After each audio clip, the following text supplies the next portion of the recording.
오늘의 주요 뉴스입니다. 북한의 ICBM 도발에 한미는 한반도 상공에서 죽음의 백조로 불리는 미 전략자산 B-1B 폭격기를 동원한 연합 공중훈련을 실시했습니다.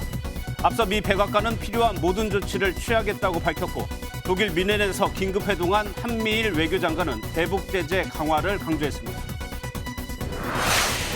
조선중앙통신 등 북한 관영 매체가 김정은 북한 국무위원장의 명령으로 대륙간 탄도미사일 ICBM 화성 15형을 고각 발사해 동해 공해상의 목표 수역을 정확히 타격했다고 보도했습니다. 김여정 북한 노동당 부부장은 담화를 통해 적대적인 것에 매우 강력한 압도적 대응을 실시할 것이라고 경고하면서 남조선을 상대할 의향이 없다고 남측의 대화 제의를 사실상 일축했습니다. 오는 27일 체포동의안의 국회 본회의 표결을 앞두고 국민의힘은 이재명 대표 개인 비리에 왜 더불어민주당 의원들이 홍위병이 돼야 하냐며 공세에 나섰고 민주당은 불체포 특권은 이런 때 쓰라고 있는 것이라고 맞받았습니다. 전당대회를 2주 앞두고 국민의힘 당권주자들 간 경쟁이 치열해지는 가운데 내일 당대표 후보 2차 TV 토론회가 열립니다. 튀르키예 시리아 지진 사망자가 4만 6천 명을 넘어서고 이재민은 200만 명으로 집계됐습니다. 세계 각국의 구호대가 피해 복구에 구슬땀을 흘리는 가운데 튀르키예에선 한 소년이 감사의 마음을 담은 편지를 보내와 감동을 선사했습니다. 유령 회사를 통해 천여 개의 대포 통장을 만들어 불법 도박 사이트 같은 범죄 조직에 빌려주고 수익을 챙긴 일당이 경찰에 붙잡혔습니다.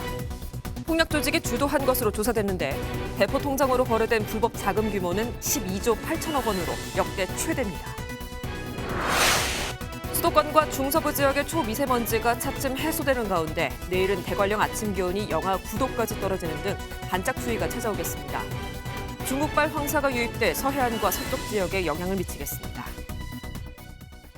여러분 안녕하십니까. 북한이 어제 발사한 대륙간 탄도미사일은 화성 15형이었습니다. 김정은 국무위원장이 어제 오전 명령을 내렸고 불시에 이뤄진 발사라는 점을 북한은 강조했습니다. 한미는 곧바로 전략폭격기 B-1B를 한반도에 출격시켰습니다. 첫 소식 최은미 기자가 보도합니다. 조선중앙통신과 조선중앙TV 등 북한 관영 매체들은 하루 전 대륙간 탄도미사일 발사 훈련을 진행했다고 일제히 보도했습니다. 2월 18일 오후 평양국제비행장에서 대륙간 탄도미사일 화성포 15형을 최대 사거리 체제로 고각 발사했습니다.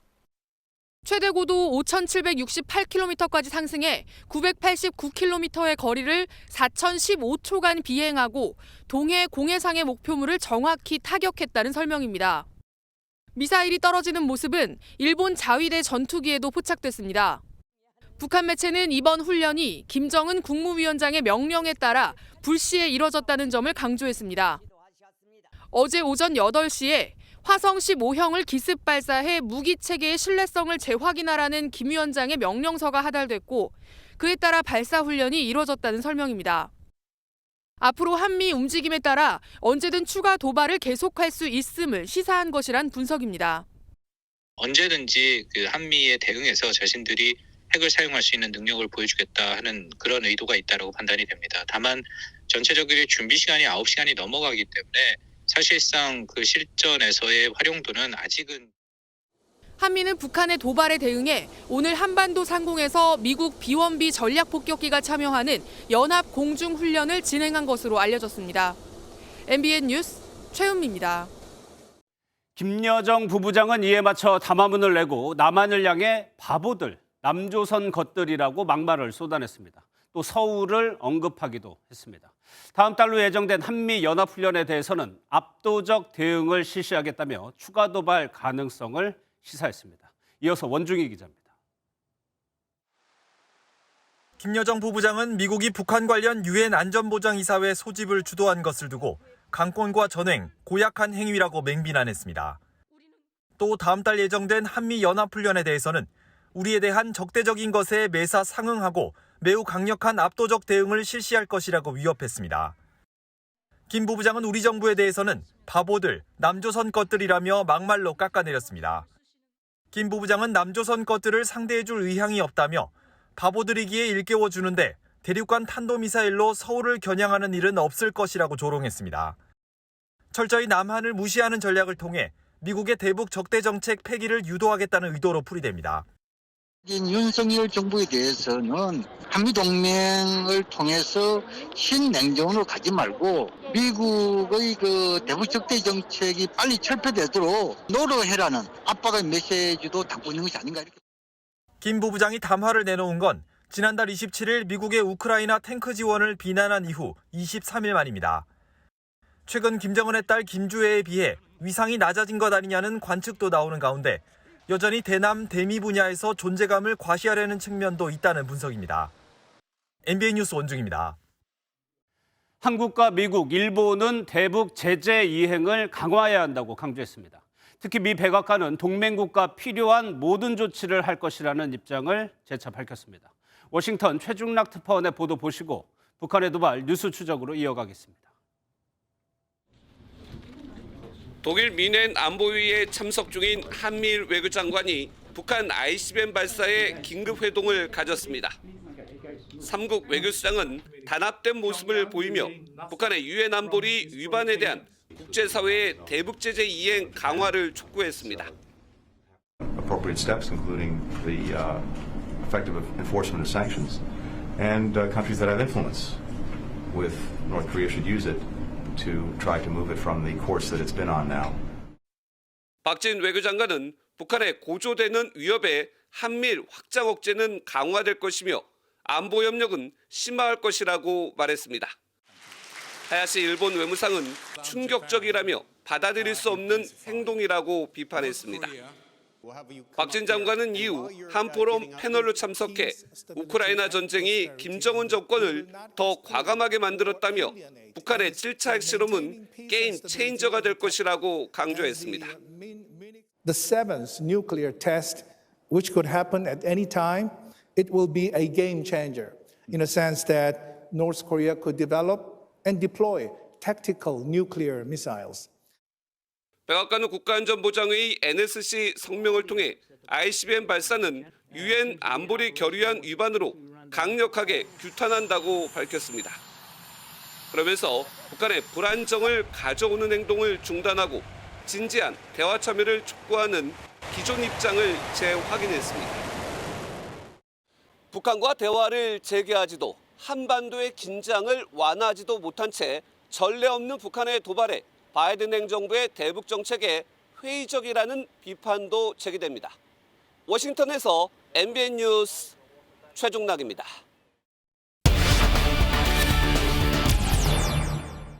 네, 외교안보 팀장인 조경진 기자 나와 있습니다. 어서 오세요. 네. 예. 앞서 리포트에서 김정은 위원장이 긴급 명령을 내려서 발사했다고 보도해 드렸는데 네. 그런데 참관했다는 얘기는 없네요. 맞습니다. 미사일 발사 장면에서 김 위원장이 참관하고 이 박수를 치는 장면 등을 항상 보도해 왔는데 이번엔 내용이 아예 없습니다. 예. 실제 오지 않았거나 참관했는데도 보도하지 않았을 가능성이 있는데요.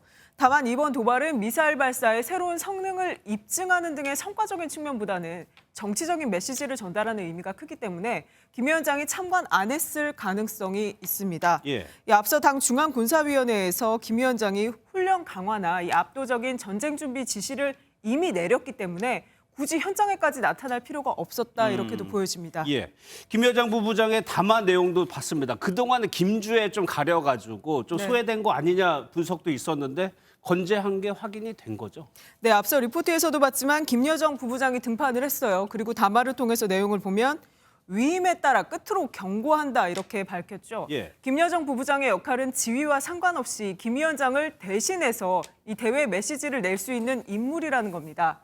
최근에 김정은의 딸 김주애가 부각되면서 리설주와의 권력 다툼에서 김 부부장이 밀려난 거 아니냐 이런 여러 해석이 있었는데 여전히 대남 대미 총책으로서의 건재함을 과시한 그런 예. 모습입니다. 또 하나 특징이 이번 발사의 과정을 북한이 굉장히 자세하게 소개를 했습니다. 이유가 있겠죠. 이유 있습니다. 사전 계획 없이 또 불시 명령에 의해서도 이 발사 체계를 갖추고 있다는 점을 과시했다라고 그렇죠. 보여지는데요. 이 앞서 리포트에서 봤듯이 오전 8시에 김정은 위원장의 명령서에 따라서 이 미사일 총국이 발사 훈련 지도하에 이 전략군 ICBM 운용부대 중 하나가 동원됐고요. 오후 5시 22분에 발사했습니다. 이 내용을 보면 기습 명령 9시간 20여 분 만에 발사 과정을 놓고서 이 발사 명령 체계를 구체적으로 공개를 했잖아요. 예. 언제라도 기습적인 훈련을 감행할 수 있다는 점을 부각시켜서 군사적인 주도권을 쥐려는 의도가 있는 거 아니냐 이렇게 풀이됩니다. 북한이 이제 성공했다고 얘기를 하면서 표현을 네. 우를 맞았다 이런 표현을 썼어요. 네. 이건 좋은 뜻이겠죠. 이 미사일의 고도와 거리를 설명하면서요. 목표 수역을 정확하게 타격해 강평에서 우를 맞았다라고 밝혔죠. 예. 이 우리는 평가를 할 때 수미양가로 이렇게 얘기를 하잖아요. 근데 여기서 말하는 우는 아니고요. 이 북한은 우수하다는 것을 우를 맞았다라고 하고 그다음에는 보통이다, 미달이다 순으로 평가를 매긴다고 합니다. 예. 이 한마디로 이번에 잘했다라는 뜻입니다. 알겠습니다. 또 하나 짚어볼 것이 김여정 부부장의 담화에서 표현을 압도적 대응이라는 표현을 썼어요. 그러면 관심은 그 수위가 어느 정도냐인데 어떻게 예상합니까? 이번 기습 발사만 봐도 앞으로 북한은 이 더 고도화된 또 예상치 못한 위협으로 맞대응할 가능성 제기됩니다. 이 기술적인 준비가 된다면 미국을 타격할 중장거리 전력을 보여줄 가능성, 또 이미 준비가 돼 있는 것으로 파악되는 7차 핵실험 단행도 배제할 수 없어 보입니다. 예. 대규모 출격, 그다음에 대규모의 무력 시위 내지 무력 도발, 그리고 핵실험까지 포괄하는 개념으로 봐야죠. 이 앞서 당 중앙군사위원회가 그리고 또 외무성 대변인 담화를 통해서 내놨던 전쟁 준비 태세가 완비됐다. 또 지금까지 보지 못했던 지속적이고 전례 없는 강력 대응이다. 이런 주장을 실제 행동으로 보여주려는 그런 기류로 읽힙니다. 예. 어제 저녁에 NSC 열렸고 오늘 정부가 추가로 입장을 내놨어요. 맞습니다. 이 통일부가 북한이 무모한 핵미사일 개발을 하면서 현 정세가 이렇게 악화됐는데도 이런 점 망각하고 한미의 책임을 전가하는 궤변을 늘어놓고 있다 이렇게 지적하면서 개탄을 금치 못한다는 입장을 내놨습니다. 이제라도 이 북한이 도발과 위협을 중단하고 평화의 길로 위한 올바른 길로 나오라고 촉구했습니다. 또 앞서 설명했듯이 북한 도발에 미공군 비원비 전략폭격기가 이 한반도에 전개됐고 이 한미가 연합 공중훈련을 실시했죠. 예. 근데 당장 오는 22일 한미가 확장 억제 수단 운용 연습에도 들어가면서 이 북한의 초과 도발 가능성에도 이목이 쏠리고 있습니다. 알겠습니다. 여기서 정리하도록 하겠습니다. 지금까지 조경진 기자였습니다. 네, 정치권 소식입니다. 이재명 더불어민주당 대표의 체포동의안을 두고 여야는 오늘도 여론전을 펼쳤습니다.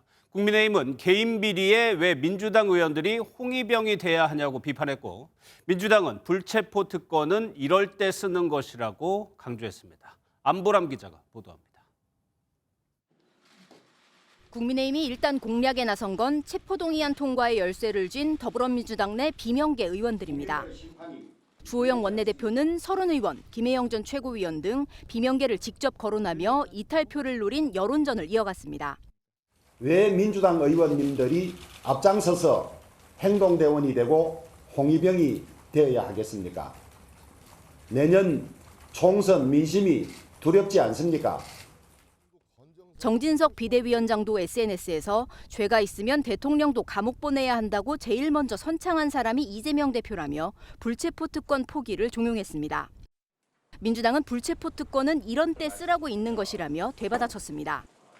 불체포 특권은 형사권을 악용한 정치 공작을 막기 위해 헌법이 국회의원에게 부여한 거란 지적입니다. 윤석열 검찰 같은 극악무도한 검찰에 맞서라고 있는 겁니다. 대한민국 민주주의를 지키느냐, 무너뜨리느냐 하는 기로에 서 있습니다. 증거인멸 우려 등을 언급한 주호영 원내대표를 향해선 윤석열 검사 독재 정권의 포갑 통치 돌격대장을 자임했다고 맹비난했습니다. 현재로선 오는 27일 체포동의안 부결 가능성에 무게가 실리는 가운데 3월 임시국회를 두고도 국민의힘은 열어선 안 된다고 주장한 반면 민주당은 민생고가 가중되는 상황에서 여당이 국회 문을 닫을 생각만 한다며 신경전을 벌였습니다. MBN 뉴스 안보람입니다.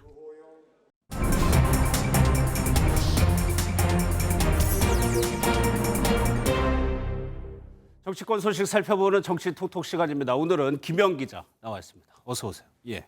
앞서 리포트에서 봤듯이 이재명 대표의 체포 동의안이 국회로 오게 되면 가장 큰 관심은 민주당 내에서 이탈표가 나올 것이냐, 또 얼마나 나올 것이냐잖아요. 네, 그렇습니다. 산술적으로 보면 민주당에서 28명의 이탈표가 나오면 이재명 대표 굉장히 위험한 상황입니다. 이 체포 동의안의 통과 여부를 떠나서 20표 이상의 이탈표가 공개적으로 나온다면 이재명 대표의 기반이 흔들리는 상황이 올 수 있습니다. 때문에 이재명 대표 역시 이탈표 단속에 집중하는 모습인데요. 1대1로 이원욱, 조응천 의원과 비명계 의원들을 만났고요. 어제 초선 의원 워크숍에 참석해서는 나는 0.5선이다. 선배님들 잘 부탁한다는 취지의 발언을 하면서 스킨십을 확대하고 있습니다.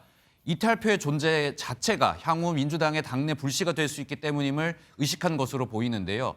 실제 체포동의안 가결을 주장한 박지원 전 비대위원장을 출당, 징계하라는 청원에 지금 15,000명이 동의를 하는 등 벌써부터 갈등의 조짐이 보이고 있습니다. 알겠습니다. 여권 소식 한번 보겠습니다. 전당대회가 다가오면서 후보 간 공방이 뜨거운데 내일 MBN에서 후보 간 토론회가 예정돼 있습니다. 네, 그렇습니다. 내일 저녁 5시 25분 저희 MBN에서 국민의힘 당대표 후보들의 TV 토론회가 생중계됩니다. 지금 이 MBN 스튜디오에서 100분간 생방송으로 진행이 되고요.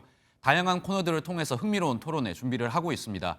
지난 1차 토론회에선 김기현 후보의 부동산 의혹 등이 이슈로 떠오르면서 후보들 간 네거티브 공방이 최절정에 지금 이른 상황이거든요. 현재 압도적인 선두 후보가 없는 상황에서 내일 토론회에서도 제2, 제3의 폭로전과 비방전이 예상되고 있습니다. 내일 TV 토론회의 결과에 따라 다시 한번 전당대회 구도가 출렁일 것으로 보이는데요. 국민의힘의 한 의원은 이슈가 소진된 상태에서 전당대회 흐름을 뒤바꿀 수 있는 승부처가 TV 토론이 될 수밖에 없다면서 후보들도 이를 잘 알고 있는 만큼 준비를 거듭하고 있다고 전했습니다. 그러다 보니까 후보들이 오늘 일정을 최소화하면서 준비를 하고 있는데 후보들 전략은 어떻습니까?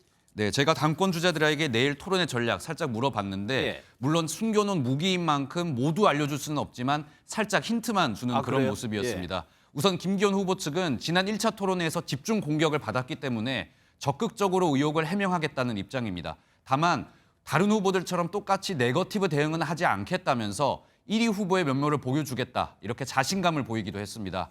또 오늘 비전 발표회를 가지면서 정책 행보를 보인 안철수 후보 측은 총선 승리를 이끌 당대표 자격을 검증하겠다. 다시 한번 검증으로 승부를 건다는 전략입니다. 천하람 후보는 다른 후보와의 선명성을 내세우며 개혁 보수 이미지를 강조할 예정인데요. 특히 지난 1차 토론회에서 황교안 후보가 복병으로 떠오르지 않았습니까? 황교안 후보는 오늘 모든 일정을 미룬 채 토론회 준비에만 몰두를 했는데요.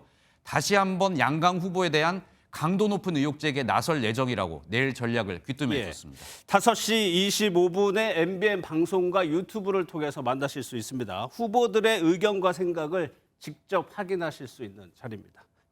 정리하죠. 지금까지 김현 기자였습니다. 네, 튀르키예 시리아 대지진이 발생한 지 오늘로 2주째입니다. 사망자 수는 더욱더 늘어서 4만 6천 명을 넘었습니다. 이제 튀르키예 당국은 내일 새벽까지 구조 작업을 진행하고 생존자 지원에 주력하기로 했습니다. 먼저 신혜진 기자입니다. 한 남성이 담요에 쌓인 채 고요히 잠든 아기를 흐뭇하게 바라봅니다.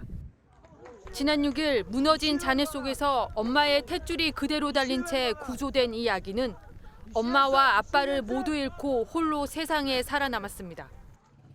의료진의 수소문 끝에 마침내 아기의 삼촌과 연락이 닿았습니다. هاي الطفلة عفرائي اللي ولدت تحت الأنقاض كانت بالمشفى واليوم استلمناها والحمد لله صحتها جيدة. كان تأخير الاستلام في كان إجراءات قانونية يعني. 강진 발생 14일째.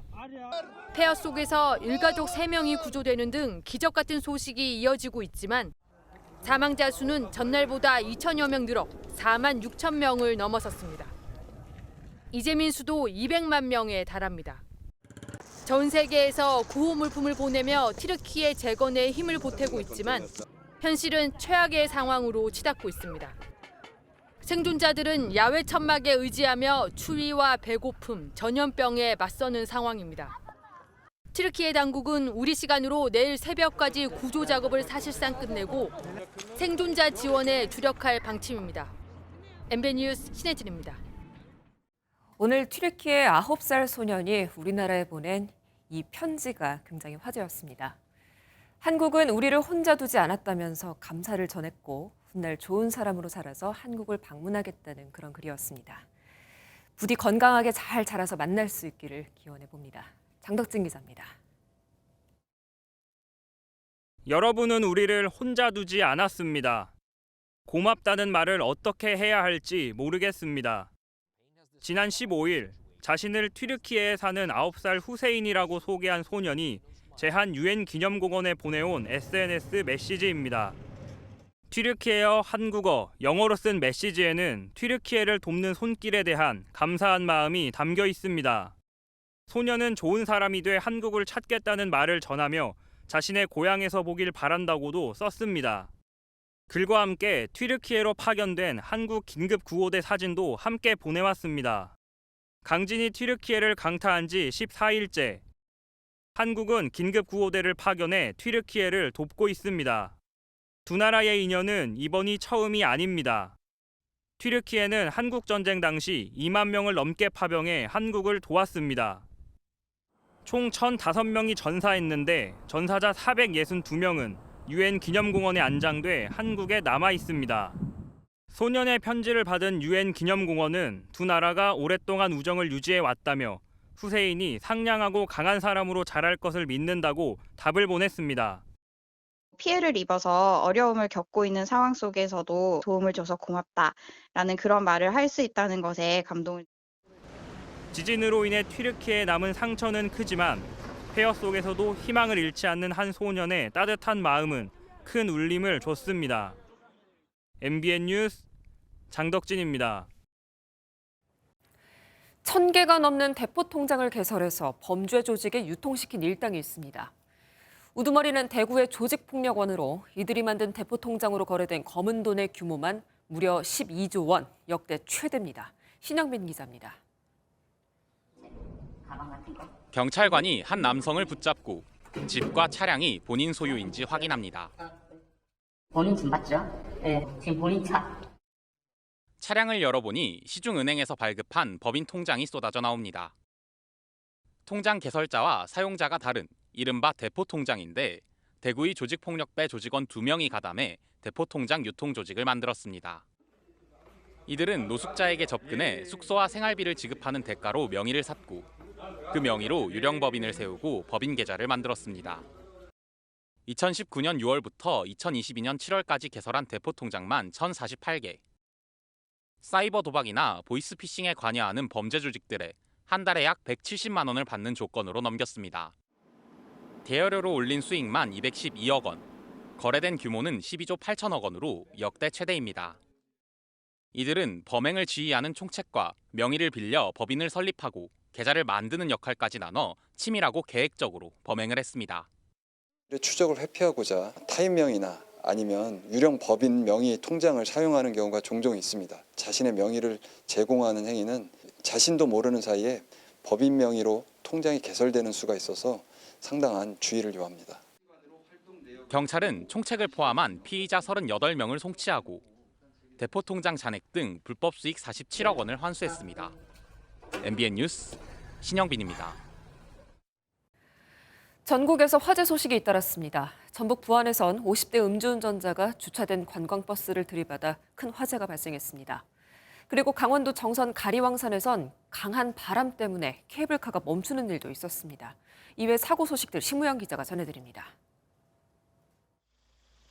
케이블카가 공중에 멈춘 채 바람에 흔들립니다.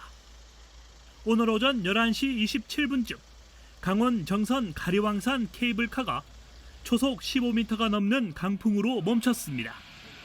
케이블카는 1시간여 만에 정상 운행되면서 탑승객 35명과 정상 관람객 등 95명이 무사히 내려왔습니다.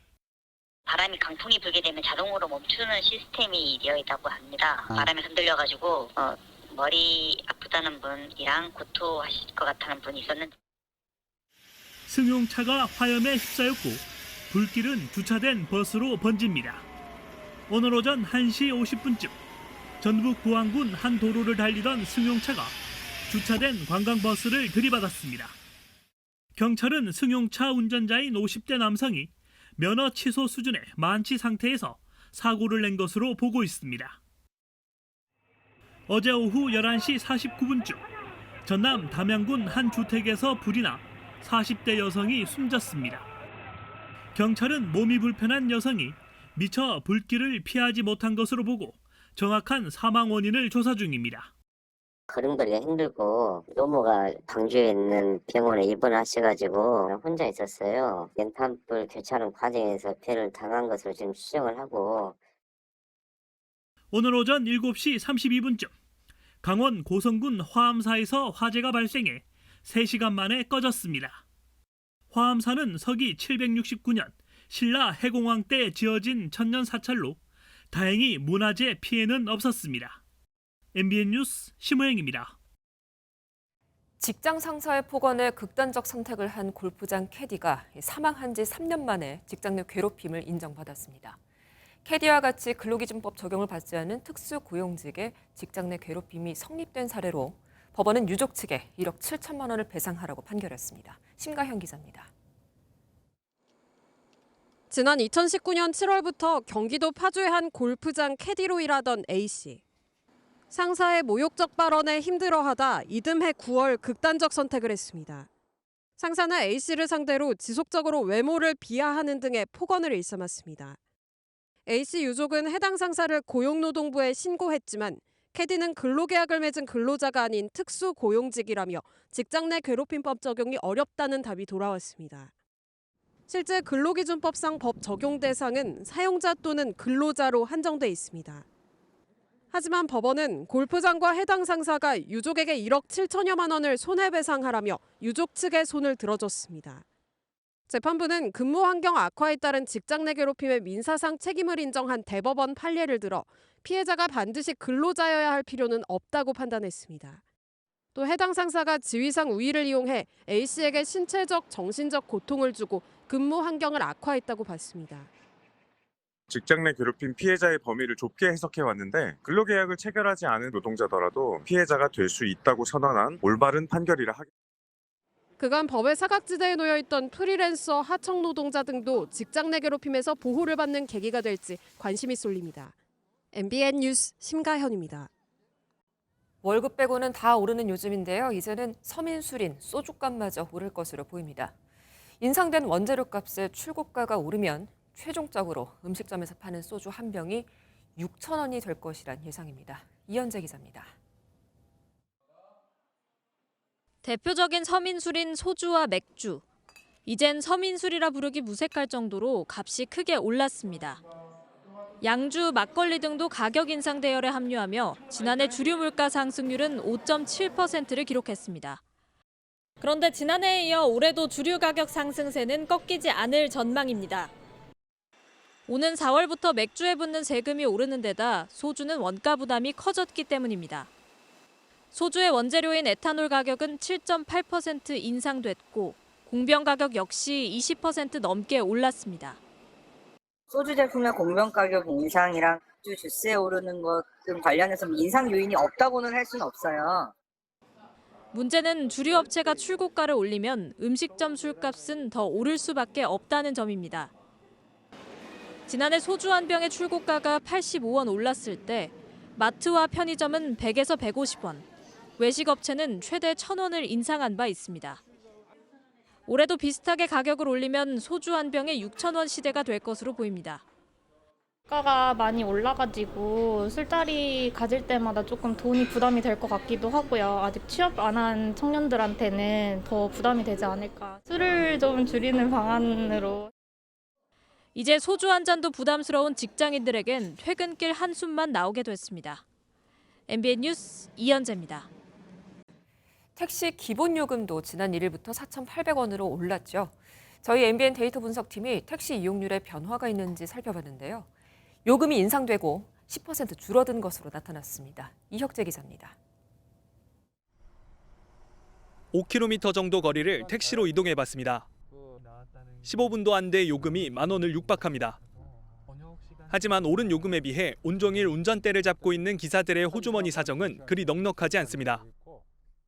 손님들이 딱 끊겨서 한 16만 원, 7만 원 그 정도 수준이었는데 지금은 한 13만 원, 4만 원 그 정도. 요금이 올랐다 치더라도 이제 그 기사들한테 확 다가오는 건 없습니다. 최대 40% 할증이 붙는 심야 시간에는 요금 폭이 더 가파르다 보니 붐비던 거리도 환산합니다. 못해도 한두 시간 정도는 빈 차로 다니는 것 같아요. 자정을 넘긴 시간입니다. 지하철 막차를 타려는 시민들이 홍대 입구역 9번 출구로 이동하는 모습인데요. 바로 옆에는 세워진 빈 택시들을 쉽게 볼 수 있습니다. 상당히 주머니 사정이 빡빡해서 택시 잘 못 탑니다. 요즘은 너무 많이 올라서 빨리 끝내고 일찍 들어가는 편. 그다음에 택시 안 잡고 이제 대중교통 이용하는 편. MBN 데이터 분석팀은 택시 요금이 인상된 지난 1일을 기점으로 국내 유명 택시 호출 앱 사용자 수를 살펴봤습니다. 1주 전과 비교해보면 8%, 2주 전과 비교해보면 14%가 줄었습니다. 1월 전체와 비교해보면 약 10% 정도가 줄은 겁니다. 업계에서는 지난 심야 할증 인상 때도 매출이 소폭 올랐던 만큼 섣불리 요금 인상 부작용이라고 예단할 수 없다며 조금 더 지켜봐야 한다는 반응입니다. 하지만 전문가들은 고물가 시대의 지갑 열기는 더 어려울 것으로 전망합니다. 세부 추가 조정이 필요할 것 같습니다. 예를 들어서 심야 할증의 40%를 조금 낮춘다라든지 이런 다른 어떤 이제 심야 교통수단에 대한 확충이 좀 이루어져야지 요금 체계 하에서의 사람들의 어떤 통행의 어떤 변화를 좀. 손님과 기사 모두가 불만인 요금 체계에 대한 보완이 필요해 보입니다. MBN 뉴스 이혁재입니다. 미국과 중국의 외교 사령탑이 중국의 정찰풍선 사태가 터진 후 2주 만에 처음으로 만났습니다. 양측은 갈등이 커진 것은 상대방 때문이라며 날을 세웠습니다. 베이징 윤석정 특파원이 보도합니다. 독일 뮌헨 안보회의에 참석 중인 토니 블링컨 미국 국무장관과 왕이 중국 공산당 정치국 위원이 전격 회동했습니다. 이른바 정찰풍선 사태 후 2주 만에 처음 만난 건데 1시간 정도 대화했지만 서로 입장차만 확인했습니다. 회동 후 블링컨 장관은 자신의 트위터에 중국 정찰풍선의 침범을 규탄하고 다신 이런 일이 일어나선 안 된다고 역설했다고 적었습니다. 네드 프라이스 미 국무부 대변인도 성명을 통해 블링컨 장관은 미국 주권과 국제법 위반 행위를 용납할 수 없다고 말했다고 전했습니다. 반면 왕이 위원은 미국의 정찰풍선 격추에 대해 무력 남용이라며 양국 갈등의 책임을 미국으로 돌렸습니다. 미국이 양국 관계에 끼친 손해를 해결해야 한다는 주장입니다. 这种行为匪夷所思，近乎歇斯底里，是100%的滥用武力。 양측이 입장차를 확인하는 데 그쳤지만 일단 만남 자체에 의미를 두는 분위기입니다. 블링컨 장관은 회동에서 하나의 중국에 대한 미국의 지지는 변화가 없다며 확전을 자제하는 모양새를 취했습니다. 왕이 부장도 안보회의에서 중미 관계가 건전하고 안정된 궤도로 돌아가도록 요구한다며 양국 관계가 악화되는 것을 원치 않는다는 입장을 보였습니다. 베이징에서 MBN 뉴스 윤석정입니다. 장애인이 타는 전동 휠체어에 리튬 배터리를 쓰면 가벼워져서 이동하기 편해집니다. 하지만 보조금을 받기 어렵습니다. 보조금을 받으려면 100kg이 넘는 납 배터리 휠체어를 사야 합니다. 왜 이런 일이 벌어지는지 이혁준 기자가 취재했습니다. 전동 휠체어를 탄 아이들이 배드민턴을 하고 가족과 함께 공원과 대형 마트에 놀러 갑니다. 장애인들은 무거운 전동 휠체어를 쓰다가 가벼운 리튬 배터리 휠체어로 바꾸면 이동이 더 편합니다. 수동 휠체어에 소형 모터와 리튬 배터리를 포함한 동력 보조 장치를 달면 자동 휠체어로 바뀌는데 무게는 15kg을 넘지 않습니다. 가볍고 움직이기 편해서 저 같은 불편한 사람들이 많이 탔으면 좋겠어요. 그런데 민지 씨는 200만 원이 넘는 보조 장치를 살 때 건강보험공단의 장애인 보조금을 한 푼도 받지 못했습니다. 동력 보조 장치는 지급 품목에 없어 신청조차 할 수 없었습니다. 이 제품은 이미 해외에선 보조금을 받고 있습니다. 해외 같은 경우에 CMDI라는 제도가 있었어요. 인증 시험을 거치는데 저희 회사 같은 경우에 6개월 정도밖에 안 걸렸습니다. MBN 취재진이 문의하자 건보공단은 그제야 장애인 단체나 국회에서 동력 보조 장치를 급여 대상에 포함해달라고 요구해야 검토를 시작하겠다는 입장을 내놨습니다. 처음부터 전동 휠체어 완제품을 사려고 해도 건보공단의 장애인 급여 대상은 납 배터리를 사용하는 휠체어로 제한합니다. 납 배터리 휠체어는 100kg을 훌쩍 넘어 성인 남성조차 들기 어렵습니다. 무게 탓에 특수 제작 차량에만 실을 수 있습니다. 반면 리튬 배터리를 장착한 전동 휠체어는 30kg에 불과합니다. 휠체어에 쓰는 배터리는 휴대폰에 쓰는 것과 같은 방식의 리튬 배터리입니다. 문제는 리튬 배터리를 넣은 전동 휠체어의 보조금을 받으려면 의료기기 심사를 처음부터 다시 받아야 한다는 점입니다. 인증이 예를 들어서 2, 3년 이상 걸리게 되면 저희는 사실상 제품 출시를 포기해야 되는 그런 상황에 놓이게 됩니다. 장애인이 가볍고 편한 전동 휠체어를 타려면 보조금은 포기할 수밖에 없는 게 현실입니다. MBN 뉴스 이혁준입니다. 개구리가 겨울잠에서 깬다는 경칩이 아직 보름이나 남았건만 개구리가 이미 알을 낳는가 하면 얼어 죽는 일까지 벌어지고 있습니다. 이게 모두 지구 온난화 때문입니다. 미세한 일이라고 생각할 수 있겠지만 결국 생태계 파괴 예고라는 메시지입니다. 강세훈 기자입니다. 겨우내 얼었던 계곡물이 녹아 시원스럽게 흐릅니다. 물이 고인 웅동리에는 겨울잠에서 깬 개구리가 알까지 낳았습니다. 지리산에서 개구리 산란이 처음 목격된 건 지난 10일입니다. 개구리 알도 산란하고 개구리 울음소리도 들리고 이제 봄이 온 것 같으네요. 무등산 습지에도 제법 큰 알덩이가 보입니다. 환경부가 지정한 기후변화 측정 지표종인 큰산 개구리 알입니다. 국립공원 중에서 가장 큰 큰산개구리 집단 서식지로 알려져 있습니다. 그런데 습지 여기저기에 죽은 개구리가 눈에 띕니다. 봄인 줄 알고 겨울잠에 섞였다가 갑작스런 추위에 얼어 죽은 겁니다. 이게 다 지구온난화 때문입니다. 실제 지리산 계곡은 지난 10년 전보다 겨울철 기온이 1.2도 높아졌습니다. 전문가들은 먹이 사슬 중간자인 개구리가 사라지면 생태계가 파괴될 수 있다고 경고합니다. 개구리가 이렇게 기온에 따라서 영향을 받고 생명에 문제가 생기면은 결국 생태계에도 악영향을 미친다라고 보시면. 개구리가 겨울잠에서 깬다는 경칩은 보름이나 남았지만 개구리가 느끼는 기온은 철기를 앞서가고 있습니다. MBN 뉴스 강세훈입니다. 네, 오늘 전국적으로 바람이 많이 불었던 오늘입니다. 그 덕에 미세먼지는 빠져나갔습니다만 내일 강추위가 찾아옵니다. 대관령이 영하 9도, 서울은 아침에 영하 3도까지 떨어진다고 하니까요. 출근길 따뜻하게 여미고 나가시기 바랍니다. 최돈희 기자입니다. 뿌연 미세먼지 탓에 시야가 답답합니다. 건물들의 윤곽도 흐릿합니다. 오늘 낮 서울의 초미세먼지 농도는 평소의 2배 수준인 세제곱미터당 48 마이크로그램까지 올랐습니다. 서울을 비롯한 수도권과 충청 등 중서부 지역은 초미세먼지 농도 나쁨 수준을 보였습니다. 대기 정체로 오염물질이 밖으로 빠져나가지 못했기 때문인데 오후 들면서 차가운 북서풍이 불어와 고농도 먼지층을 밀어내고 있습니다. 미세먼지가 물러난 자리엔 강추위가 찾아옵니다. 밤사이 기온이 크게 떨어지면서 내일 아침 대관령 영하 9도, 서울도 영하 3도까지 떨어지는 등 오늘보다 5도 이상 낮겠습니다. 바람까지 강하게 불어 체감온도를 더 끌어내리겠습니다.